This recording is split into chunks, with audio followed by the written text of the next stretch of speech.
Hi, it's Michelle Austin from the Lead with Impact podcast. We all know that feeling of being alone and isolated in business. It's tough out there, and it's easy to feel like you're the only one struggling while navigating the business world. But the good news is you're not alone. The Lead with Impact podcast is all about learning from others who have been there and done that. We interview inspiring guests who share their stories, trials, and triumphs so that you can learn from their mistakes and map out your path to success. Each week, we'll bring you inspiring stories, valuable insights, and actionable tips from other business people who are leading with impact. So, if you're ready to learn from others and take your business to the next level, subscribe to the Lead with Impact podcast today. Hi, Ditiro. It's so great to have you with us. We really appreciate your time. Hi, Michelle. Thank you so much. I'm so honored to be a guest on your show. And congratulations on the show, by the way. Oh, thank you so much. I appreciate it. Yeah, it's great. It seems that people are enjoying it. So I'm so grateful to have awesome guests because the show wouldn't be what it is without the guests. So thank you for joining us. Pleasure. So what have you learned about yourself lately? So I learned that I have this need for control, which means that I am able to take ownership for things because I just want to be in control of literally everything. But as my responsibilities changed, I realized that it's not going to be possible to be in control of absolutely everything. So I had to learn how to adapt, to know that, not everything is a priority and not everything that's on my desk has to be done immediately. So I'm still learning, honestly, how to find the balance and prioritize and know what to put before the other. But I think learning that I have this need for control helps me manage it better because I know deep inside I want to get it all done as soon as possible. But because I can't, I'm trying to find ways to change the way I deal with things. But that, I think, has been one very important lesson for me to learn in growing as my responsibilities also grow. Yeah, I agree with you completely on that. And I struggle sometimes. So it's also a learning that I've had over the last few years, and I'm really struggling with it at the moment because my role's also changing. So, it's that I want to hold on because it's been my baby for however many years. Yeah. But I think a big lesson that I've learned is how to delegate and how also to not be the blockage in things. So I am often the reason that things don't continue because it's sitting in a pile on my desk or in my email. And it's a massive lesson because it means, for instance, that you're not giving the best customer service or you're not living to your values or your company values. So yeah, it's been a massive learning for me. And I'm also, like you mentioned, I'm also still trying to get to grips with it.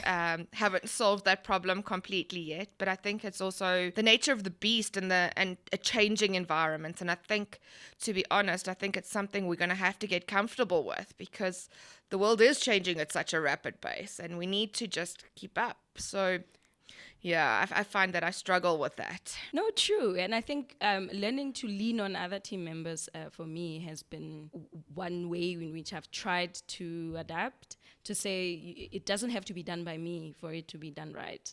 So learning to trust other people and also giving them, the opportunity to do something they've never done before. But yeah, 100%. You're right. It's hard. And it's and something that kind of shifted or helped shift my mind around it was that by keeping control of everything, it's not giving the other people opportunities to grow.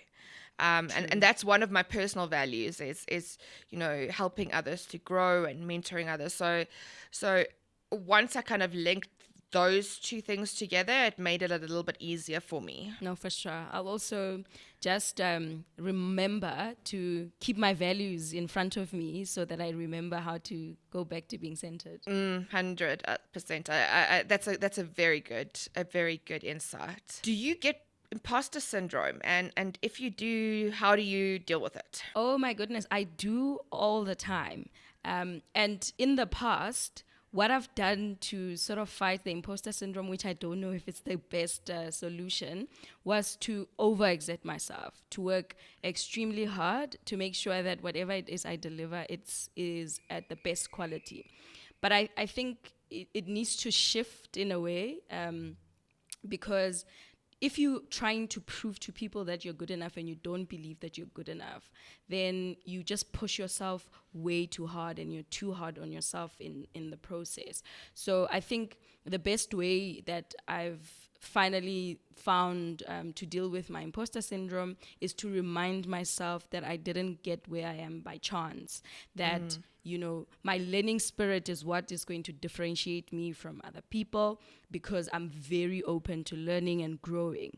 That means I'm always absorbing, and at the same time I've done well, to just appreciate how far you've come and all the experiences that you've had, that, they've equipped you to be where you are right now. So I think for me, it's really a combination of just looking at myself in the mirror and telling myself all these great things about myself, which can be hard for us. And then at the same time, also reminding myself that I've done well to this point, and it's not by mistake that I'm where I am. And my learning spirit is what's going to help me do well and deliver quality results. Definitely. So for me, there's a couple of key nuggets that you've mentioned. One of them is that reminder, that self-talk. It's so important, and it takes a long time to get it right. And sometimes I still go catch myself thinking, what are you doing? Are you sure you're capable of doing this? So that's definitely one nugget, is to just keep that front of mind, is you wouldn't be where you are if you hadn't achieved something. And then the other nugget, I've suddenly lost my train of thought. We're going to have to cut this one out. What did you say right at the beginning? No, I said what I used to do was overexert myself. Oh, there we go. Because I was feeling like an imposter, then I was working way harder than I actually should. The other nugget that I took from that is the overworking to prove yourself. And what it actually ends up doing is causing a huge amount of stress and eventually probably burnout. So you just need to be aware of it. And then the third nugget is that I've also learned over the last few years that everything doesn't have to be perfect. I used to be a massive perfectionist and not do things procrastinate on things because I knew that I needed a huge amount of time to get things done 110% correctly. And I've learned to be a whole lot more efficient by doing things maybe 90%, and maybe there's one or two spelling mistakes or, some minor issue. But I've done it 90%. I've done it in probably 50% of the time. And in the process, I'm being a whole lot more efficient. I am not being the blockage anymore. And sometimes things don't have to be done 120 or 150%, just almost there is good enough. For sure. And we have only, 8 working hours in a day. So if you were to do everything 100% of all the things that are on your list, you're probably not going to get any sleep whatsoever and crash in a few weeks. So you might as well learn. And I think for me, that's what I'm taking away from you, Michelle, to say not everything has to be perfect. You just have to get it at a good quality, and then that is it. 110% is probably somebody else's 100%. So, I expect a lot from myself. And that's actually part of the cause for burnout, I think, is that pushing yourself beyond boundaries because you have got such high standards. What important lesson do you want your kids to learn? So I don't have kids right now, but for my future kids, I think they have to be authentic. That is what I believe is one of the most important things. Be true to who you are. And everything else just comes naturally because you're not performing. Your unique characteristics, right, bring something to the world. They bring something to your workspace. They bring something to your friends, to your family. So I think it's important to guard that because sometimes we want to be liked and we end up performing what we think it's going to be like by other people, whereas we are robbing them off because it's only you who can be the best version of yourself, and there is a reason why you are the way you are. So I think they should really value their authenticity and guard it because it's easy to, even without noticing, start performing for other people in order to be liked, because we all like to be liked and to be perceived in great heights. So I think, remembering that it's actually work to stay true to who they are. It is exhausting to put on a front, to not be who you authentically are. So I think that, it's so much easier to just be who you are and take it or leave it. And yeah, I guess it comes with maturity and a little bit of life experience. So I think it is a tough lesson to learn. But I also think that, being your authentic self, 9 times out of 10 is actually going to get you more friends and more influence and more, leadership qualities and skills, because you're not trying to constantly have to put a plaster over something or hide something. It's not as exhausting. It's take it or leave it. And I think that comes with maturity. So I think it's a great life lesson that not only kids need to learn, but there's a lot of adults out there that need to learn that too. No, sure. And us even at some points, because you catch yourself and you're like, that's not how I would naturally react, but it's okay. We take the lessons. How do you continue to learn to stay on top of things within your role? So I am not ever afraid to do new things. Even if I get involved in a space that is not mine, I work in finance. But if salespeople need some support, they're working on a proposal that they need support on, I'm always eager to jump in. Because those I've realized are really great opportunities to learn. And you get better as a finance person if you understand what everybody else in the business is doing. And you can be sort of the glue that keeps everyone together and make sure we are all moving in the right direction. So if it's a technical meeting of some sort, if there's any contribution that I can make there, I throw myself in there, confused half the time. But that's how I learn. I learn even the things that, are not necessarily naturally within my space, because I throw myself into very uncomfortable situations. So every opportunity that comes my way, I raise my hand and I'm in there trying to learn and actually see how this can fit into my role, because everything is connected. So there's 2 things that I took out of that. The one is that I've found in the business space in general, especially with big corporates, that the business world is changing, and instead of it being called a financial manager or a sales manager or an operations manager, I find these days that a lot of the job titles have changed, and now it's finance business partner or HR business partner.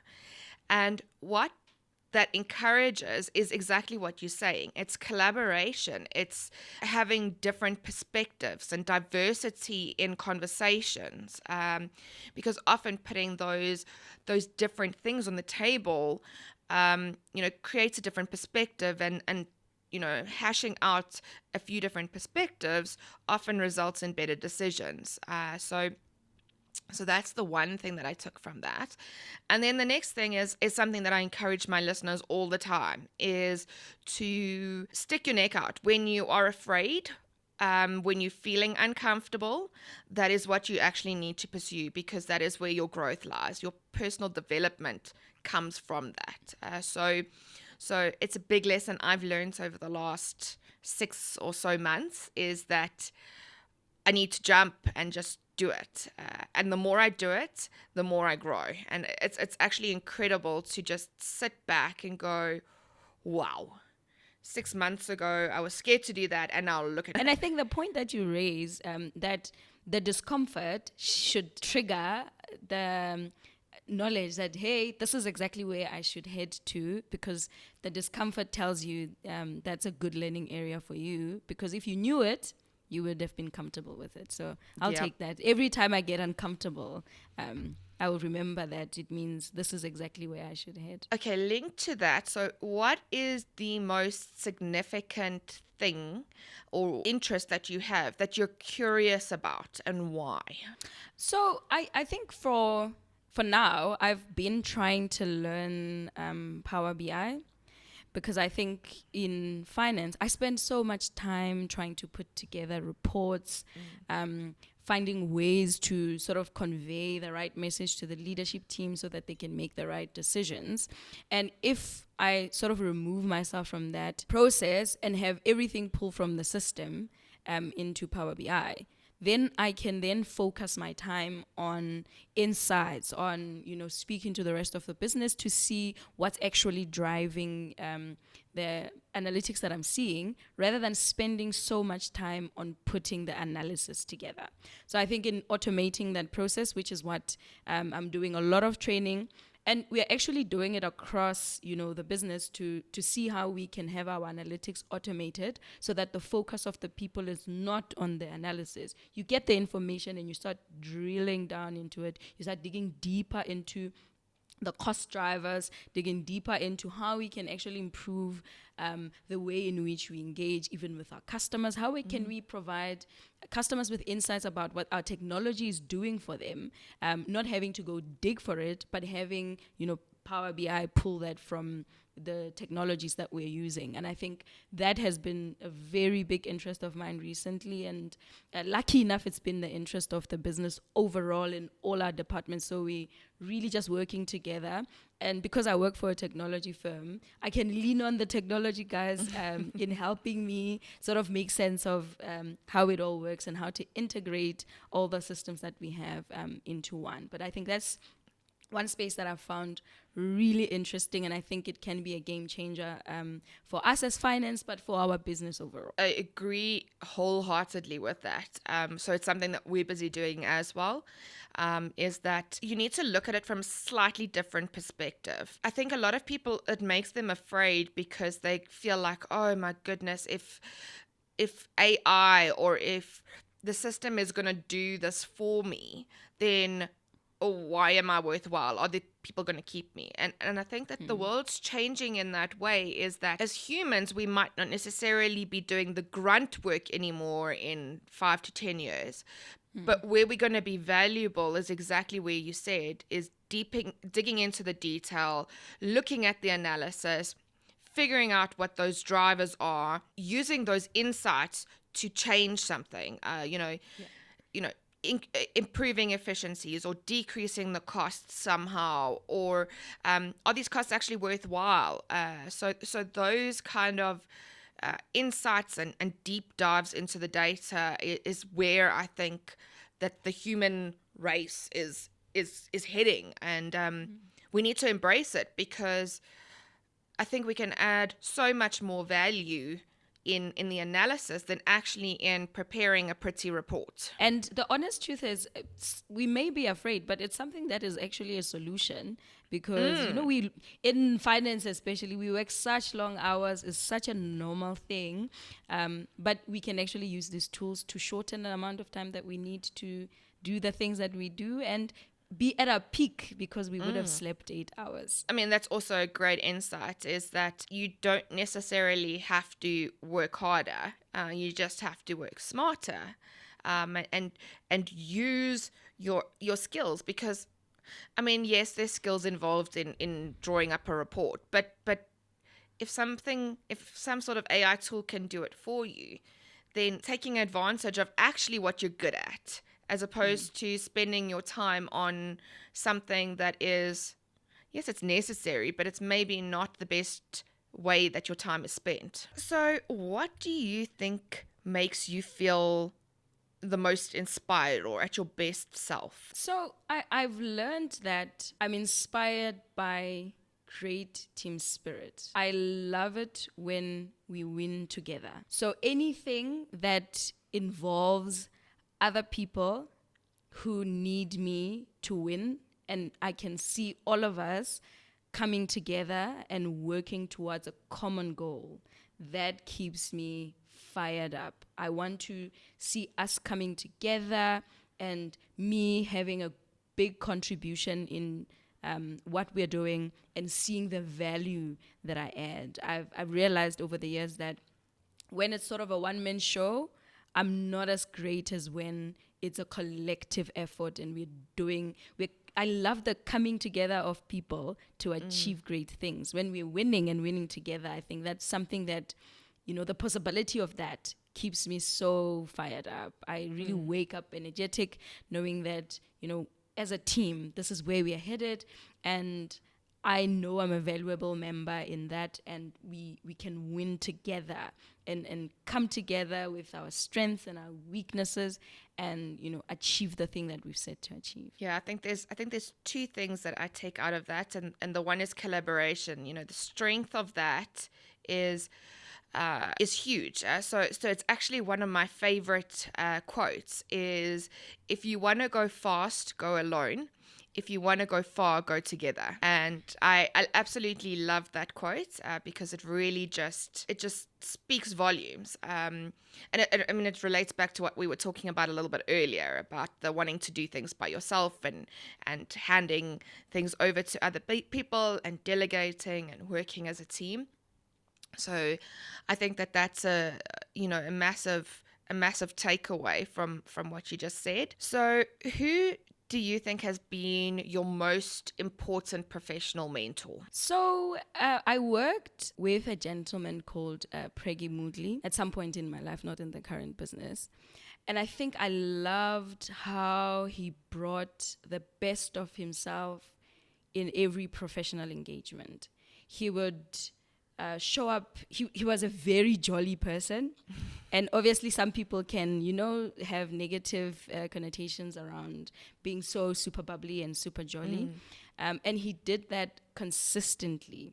He saved people's birthdays, wished people happy birthday, even after they've left the business, and just led with his heart.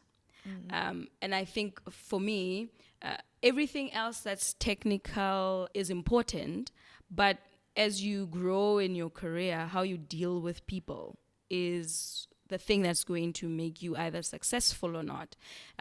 Because I've learned that people do their best for people they relate well with. If you've got a good relationship with people, they go above and beyond for you. And I realized that in his leadership style of leading with his heart and truly genuinely caring about people, it created an environment where we all care about each other, even on a personal level.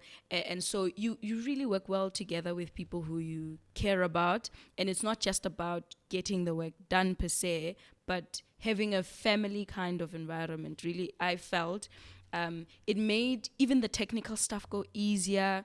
If somebody needs to learn something, the attitude is more positive towards that.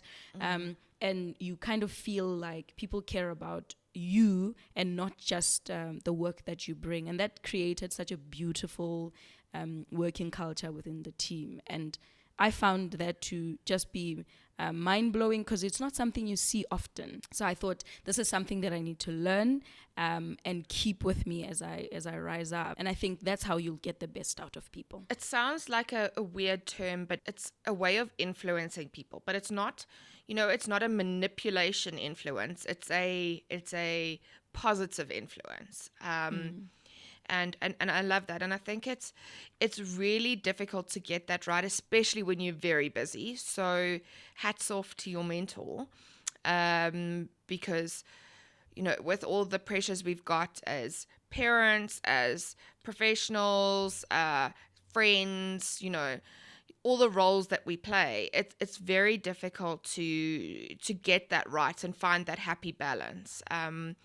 So I think that's great, and I think it also comes with a bit of experience. Something that I learned was that I used to think that business was business, and you must leave your personal stuff at the door. And with that experience, I've learned that it's not always possible, and it makes you who you are. So if you leave it at the door, that's all fine and well, but we're all human. We all have tragedies in our lives. We all have big events, birth of a child or a grandchild, or the death of a loved one, or, we all go through various financial struggles and other struggles and other celebrations. And being a part of that develops that relationship and that trust. And that trust is what brings that willingness to go the extra mile, like you mentioned. And to always put your best foot forward. Because if you just show that concern or that love, people also realize that you're human and you also make mistakes. And at some point it's going to happen to you, and you're going to have your own financial struggles or your own trauma or whatever, and you're going to need people too, and that's when you're going to need people to have your back, and as long as you kind of building that trust during those times, people will have your back. No, 100%. And as much as I don't think we should have our personal things always coming into work, there's certain things you actually can't leave at the door. If your child is sick, you are not going to be at your best that day, and everybody needs to consider that. And you also get affected by things, and sometimes work seeps into your life too. So it's an actual balance. It's a give and take. Life comes into work and work comes into life as well. So I actually call it, I heard the saying not that long ago, and it's not about work-life balance, it's about work-life integration. And I think that's a massive aha moment for me was, sometimes I'm going to have to bring work home, and sometimes I'm going to have my personal stuff at the office, and that's life.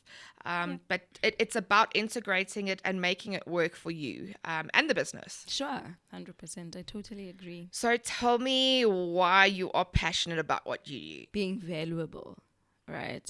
I want to see myself changing things, right? And the space that I'm in allows me to do that every single day.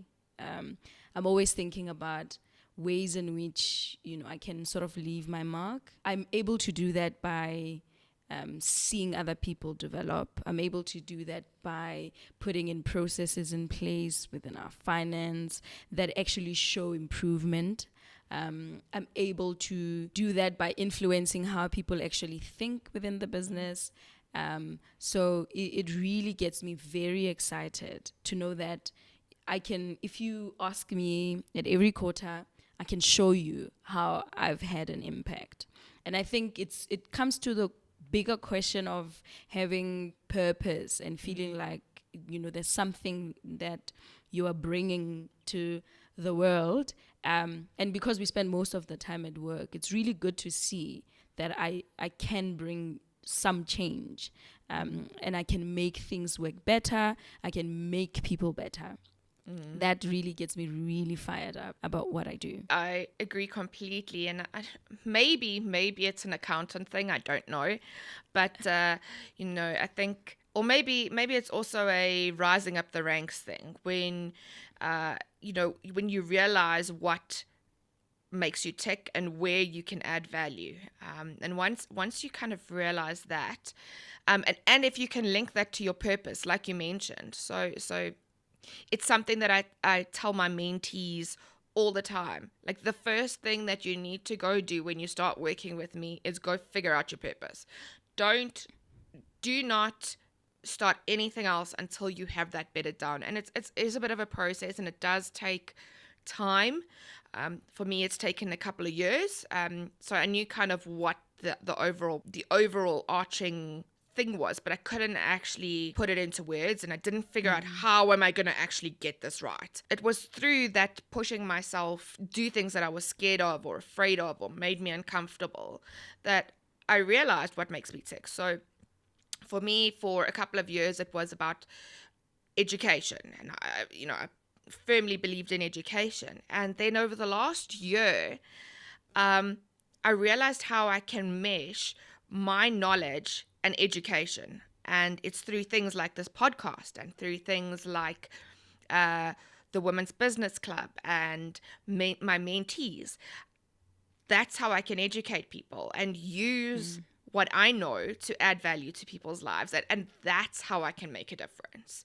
So you're 100%. How can you make a difference, or how can you make an impact by using what you're good at? And I absolutely love what you're doing with the podcast. And I'm really looking forward to, watching you do more of that and, sharing yourself and your success as well. So this is actually, I love questions about success through failure, because I don't believe that failure is the end of the world. It took me a long time to realize that. Like I mentioned before, I'm a perfectionist. So I love being that A-type personality, get things done right the first time, no matter how long it takes you. But I've learned over the last little bit that success actually comes through making mistakes. So that's why I love this question. What is the worst mistake you've made in your career? And what did you do to overcome it? My worst mistake actually in my career was my career choice. I think it took me so long to actually realize that I probably shouldn't have ever taken a career in auditing. I did not enjoy auditing one bit. I stayed for quite a long time, even after qualifying, because I was so fixated on becoming this successful CA who, becomes a manager in auditing, and so stuck to that idea that I had before I started, that I wasn't really accepting this is not really who I am. And this is not something that I enjoy. And this is actually not what I want to do with my life. Because of that, and because I stayed for so long, I started feeling like I was a failure, because being a successful accountant for me was doing that in an audit environment, which wasn't really true to who I am. So I think that's something that was so difficult. I had such struggles mentally with sort of detaching from that. And afterwards, I'm like, I don't know why I struggled with that, because I should have known in the first month that this wasn't for me, and I should have then tried to find the thing that was for me. But I failed myself because I didn't do that. I just kept being so attached to the goal that I set in my younger days that I wasn't really asking myself, is this what I want to do right now? And can I do something different? And I think immediately when I worked through that failure to accept that I chose this, but this is not for me, right? There's so many other people out there who really want to be audit partners and are so committed to that goal, but I'm not one of them. And that's when I decided to make the career change. And it's been so good.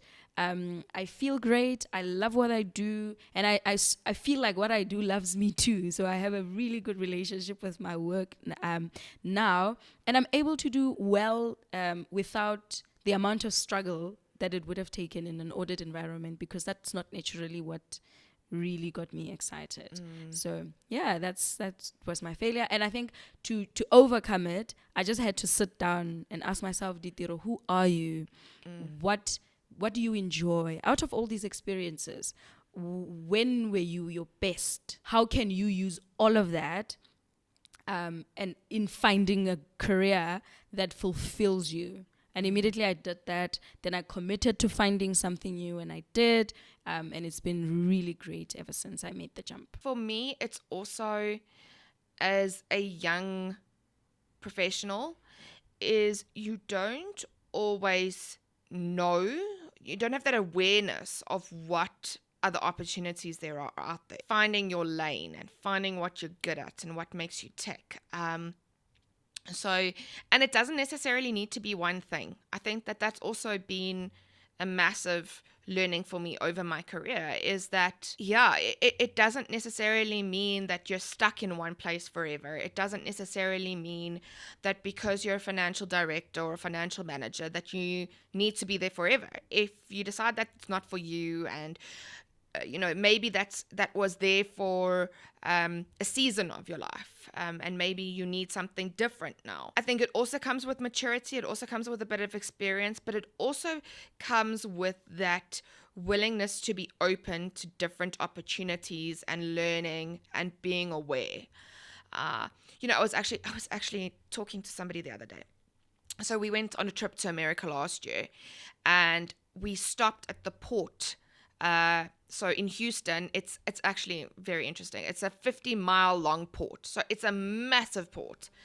And the one day we actually just sat in the car at the port and watched containers being loaded and offloaded from ships.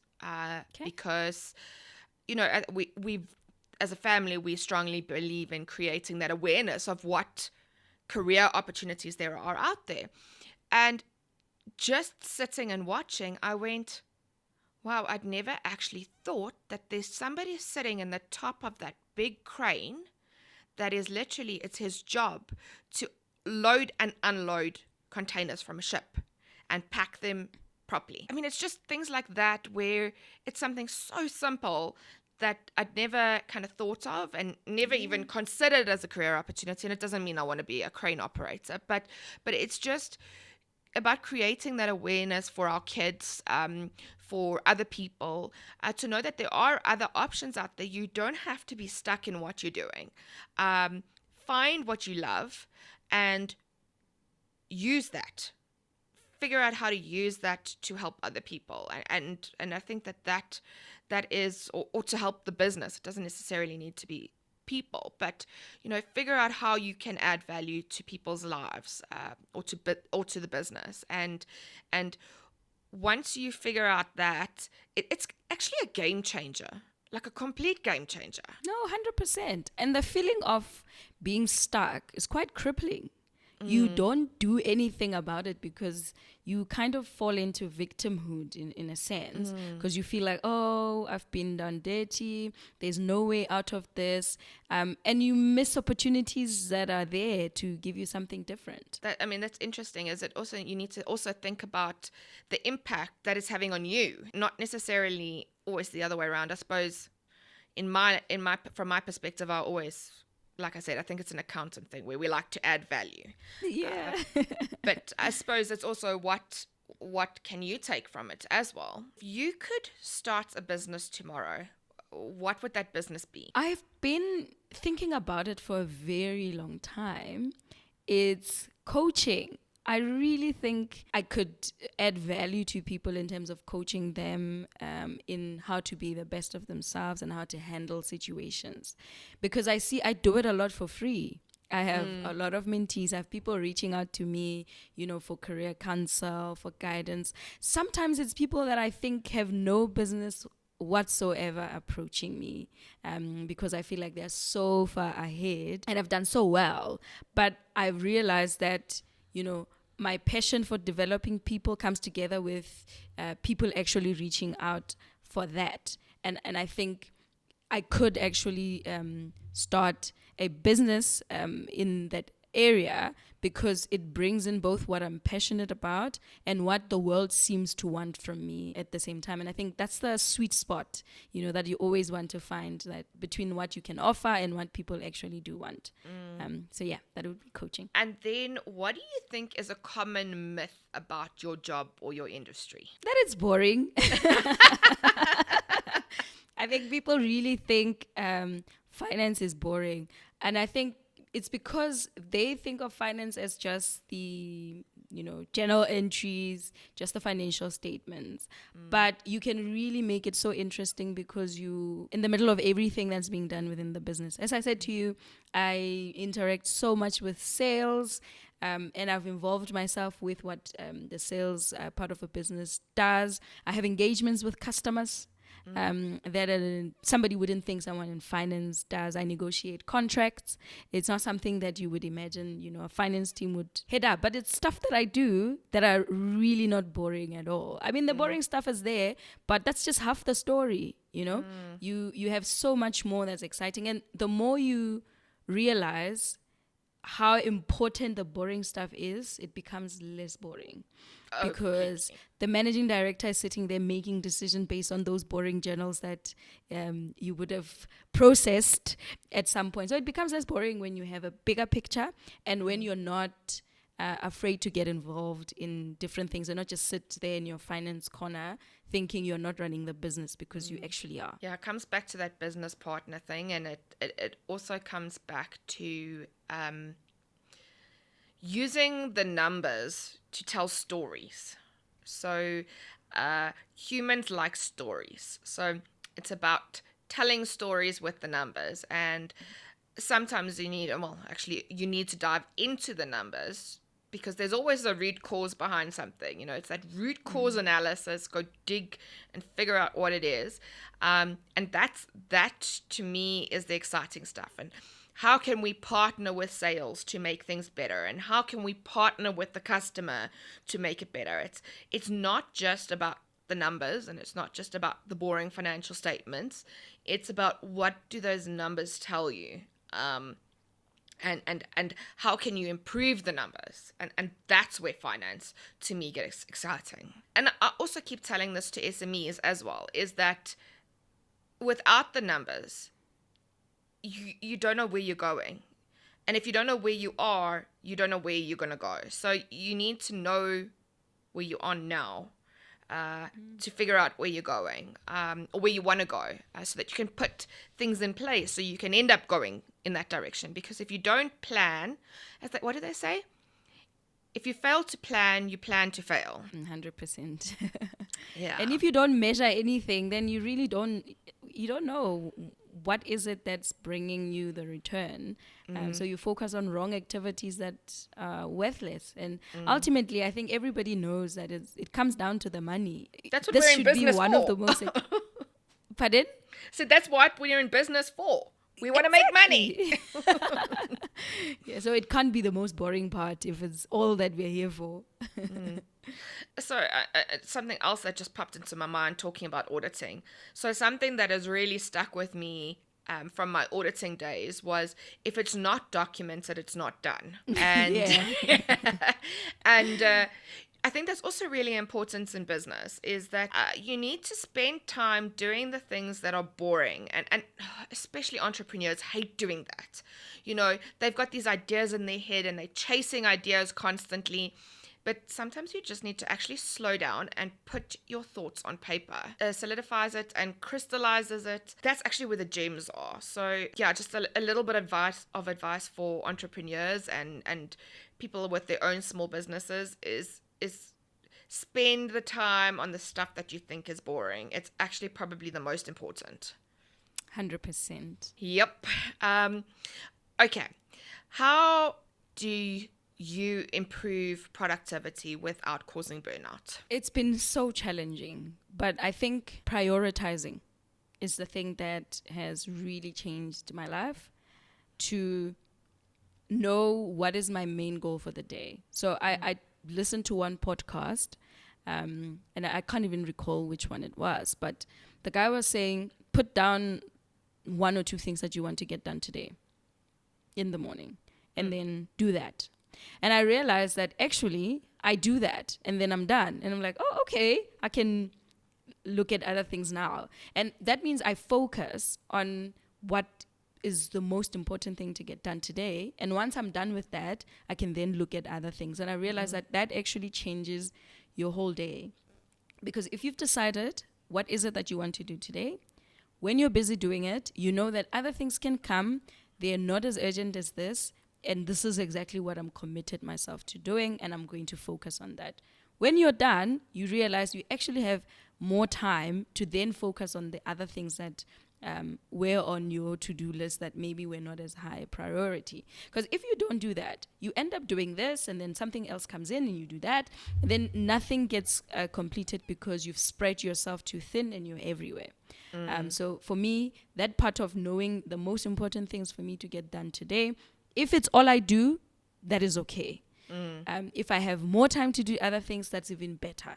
But putting my focus into the most critical things for myself for the day has been a game changer for me. There's also a book, and I can't think of what the name of the book is at the moment, but it's about eating the frog first. So, like my dad calls it the elephant. So how do you eat the elephant? You have it one bite at a time. Something that's also been a game changer for me is exactly what you're saying. But what I try to do is I try to do it the night before. So that overnight, I plan my day the night before. It gives my subconscious a little bit of time to work on it. because I've also figured out the power of your subconscious. So often it kind of like preps you overnight to make sure that you, first thing in the morning when you're ready to go, you can get those things done a whole lot easier and quicker. It also, I think that what you're saying from a psychological perspective is that by doing those big tasks or those big goals for the day, that actually it boosts our ego. I know that sounds funny, but it actually gives you like a hit of dopamine that goes like, hey, okay, what's next? Let's do this. I conquered. Yeah, I did it. Yeah, and often, as the day progresses, you make so many small decisions during the day. What to wear, what shoes to put on. Should I go left at this robot or should I go straight? Those kind of things. We make so many decisions during the day that by the end of the day, your decision-making capability kind of plummets. If you can actually it's not only decision-making power, but it's also willpower. So if at the beginning of the day you can get those tough things done, those things that are actually going to make an impact in the long term, then that's you need to get those done in the morning when your willpower is the highest, your decision-making power is at the highest, your thought processing power is also probably at the highest. And I know people say that sometimes they're more productive in the afternoon or whatever, but that's fine. Then maybe shift your day around, so that then maybe you're doing all the mundane, boring stuff in the morning, and if you're capable of doing that other hard stuff in the afternoon, then do it that way. But I've also found, try and get those big things out of the way first thing in the morning. No, for sure. And my takeout then from this is try to shift that thinking process to the evening as well, to trick my subconscious. So I'm taking notes on that side. I'm definitely going to make that change, Michelle. Awesome. No, I was telling some ladies yesterday at the Women's Business Club that I actually have conversations with myself before I go to bed. And I go, okay, I've got this problem to solve. Little subconscious, you need to think about this overnight. I want a solution in the morning. I'm not even joking. I come up with the weirdest ideas while I'm sleeping. And I go, Wow. oh, why was that such a big problem? That's fascinating. Yeah, it's something that one of my coaches and my mentors taught me probably about 5 years ago, and it's also been massive. So give it a try and let me know if it works for you. I definitely will. This is one of my biggest takeouts here of things I'm going to do differently after our chat. Oh, that's amazing. Thank you. But yes, I definitely want feedback, and then I will also give it to the listeners. Okay, what do you think a good company culture is? I think a good company culture is a place where people feel at home, when people are settled and comfortable and feel seen. So it goes back to the people element of how we treat each other outside of, the work itself. I think if we relate well, that for me is a game changer in company culture. If we are also able to, socialize, have chats around. I remember I joined one business, which I think, has really great culture. As I was walking in the corridor and the financial director was walking ahead, he was like, hi, Ditiro, And at the time you're like, I didn't think this guy would see me. And that makes you feel like a valuable member of the team. It's the softer things, I think, when it comes to culture that really brings the differentiating factor. Then it moves on to the technical elements that when you deliver good work, you get credited for it. You get acknowledged for it. Yeah, so a culture that, values meritocracy, where, excellence is at the heart of what we do, and people are rewarded for their efforts, I think really comes in beautifully. So the combination of, the people element together with excellence, I think is what really brings the best out of a working environment and makes that culture one way people want to stay. It's actually quite interesting how you can pick it up straight away when you walk in the door of a company, whether you feel at home, or you feel like family. And I think that's basically what you're touching on is it doesn't feel uncomfortable, or stingy is not the right word, but straight up, but it just feels comfortable. And I think you're completely right. And people don't fit into all cultures, and I think it creates that toxic environment if you stay somewhere where you don't feel like you belong. So I think if you feel that, you need to be looking elsewhere if you're working for somebody else, and you need to be aware of it as a boss too, or a leader, because it creates that intangible feeling, where people are not doing their best work, as you mentioned earlier, and then you need to have a conversation with them, because it's not good for either of you to have that in the work environment. And if that is the case, then sometimes the conversation maybe needs to be, and again, this is something that one of my coaches taught me, is I think we need to free you up to industry. Where can you add more value than what you're adding here? And a lot of time people respect that because you've picked it up. Yeah, I mean, if they're not feeling comfortable, business is not about a job. It's about, like we've been talking over and over again, it's about adding value, and yeah, figuring that out. Go find something that's better suited to you. Yes, in the current job environment, you might not necessarily find something straight away, but make sure you're pursuing something else, so that you can feel at home, and you can give your best work. You can feel like you're being acknowledged. An important thing to just keep at the back of your mind. No, 100%. And I think sometimes we feel like we can't have a culture of excellence if we laugh with each other and there's an element of kindness. But you can still have tough conversations with people. We can laugh and be happy, but also be able to say, this is not right and this is how you're supposed to do it. So you can have both. And I think when you find that balance, just makes it so great to work together in that kind of environment. It's about building that trust that we spoke about earlier. Because if you actually really trust somebody, having that hard conversation is not going to be that hard. Because they're going to take it as constructive feedback and not as an attack on you personally. And then they'd probably be willing to change whatever it is, or take your advice and improve, or move on if that's the decision that you make together. But it's about that collaboration, that talking, building that trust relationship. Okay, what habits do you have that you use to take care of your mental health? Exercise. I love the gym.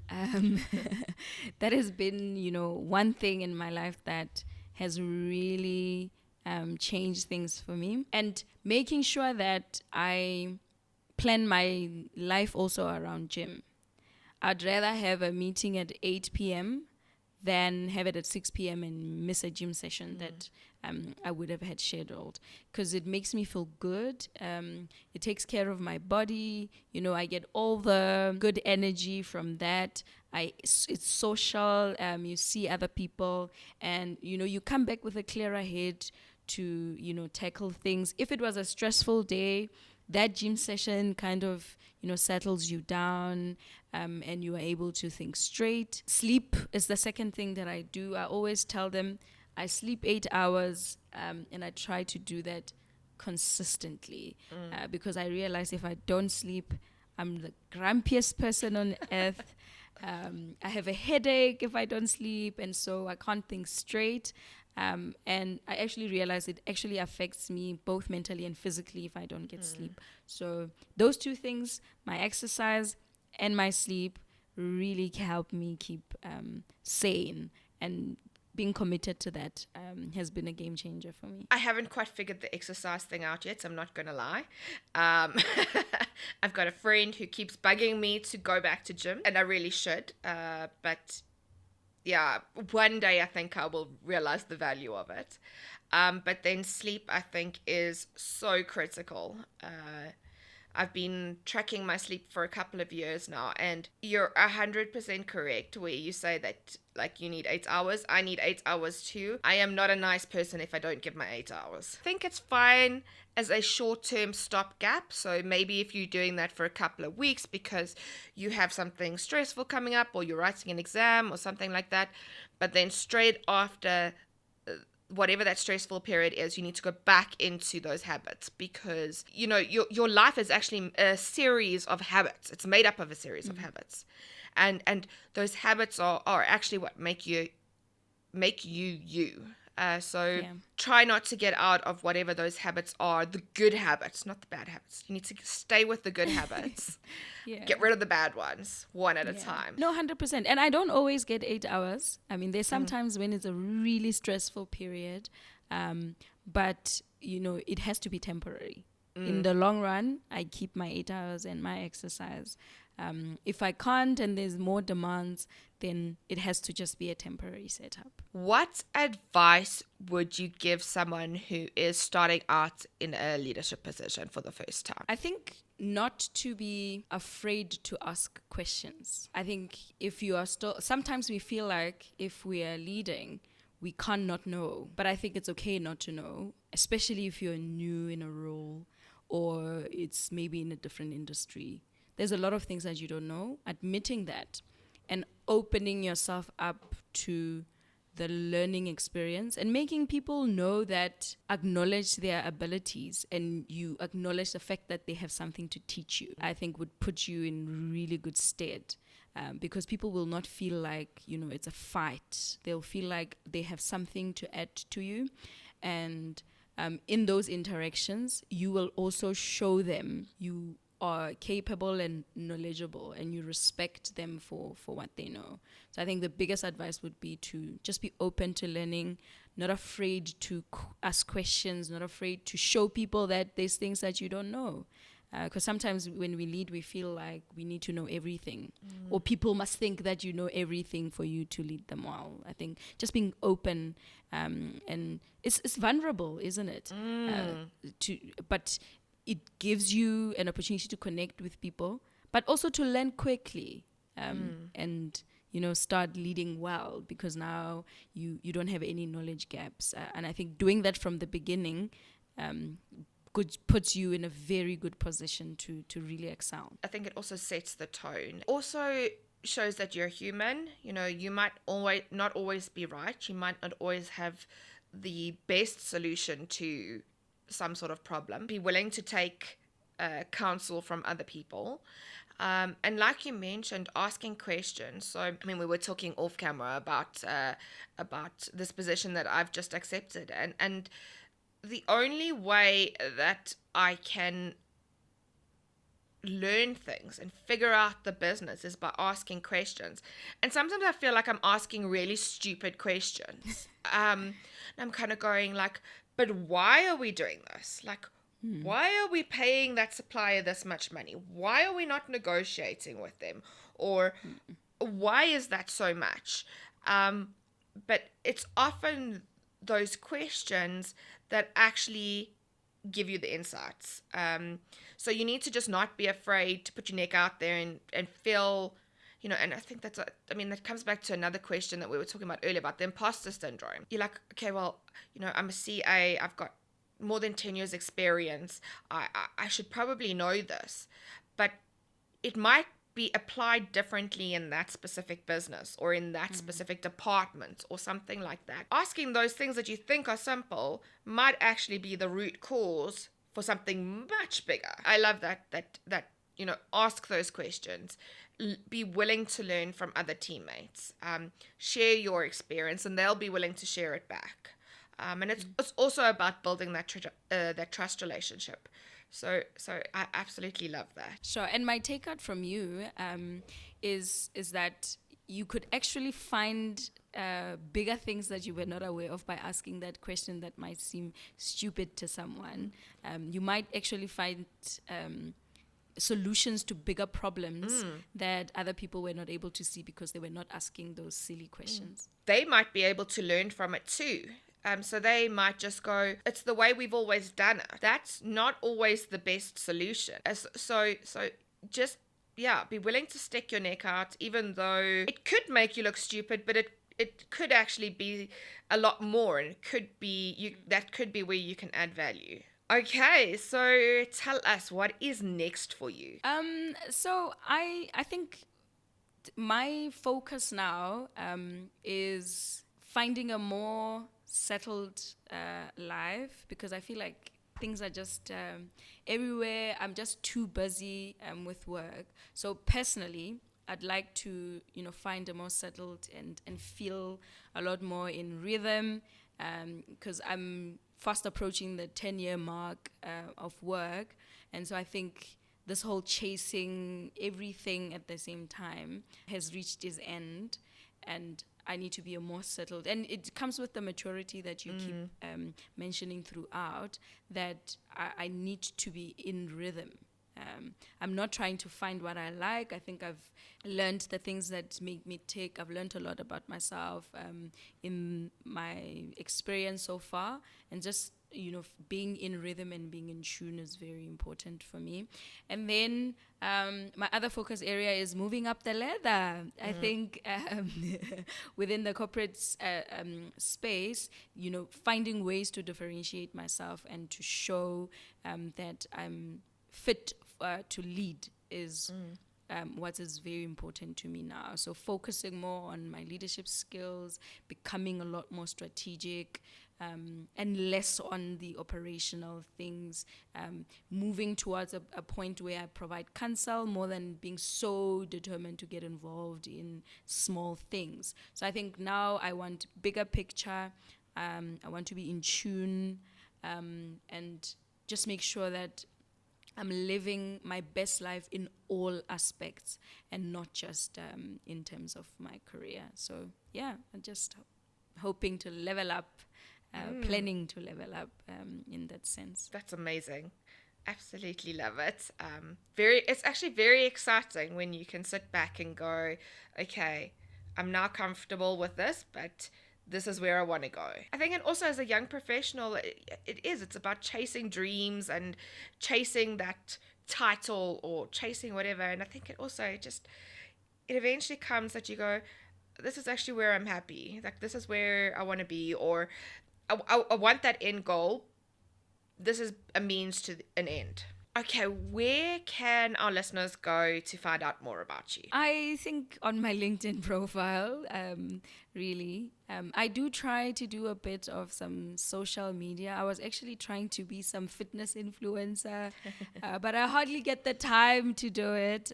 So you can also follow me on my Instagram profile. But for professional things would be my LinkedIn. So, Ditiro, thank you so much for joining us. It has been an absolutely amazing conversation, super insightful, and there's been a lot of real gems that have come out of it. So thank you for joining us. I really appreciate it. Thank you so much for hosting me. It's been such a great learning experience for me too. And I've had the privilege, of drawing from you and your experiences. So I just feel very blessed to have been a part of this.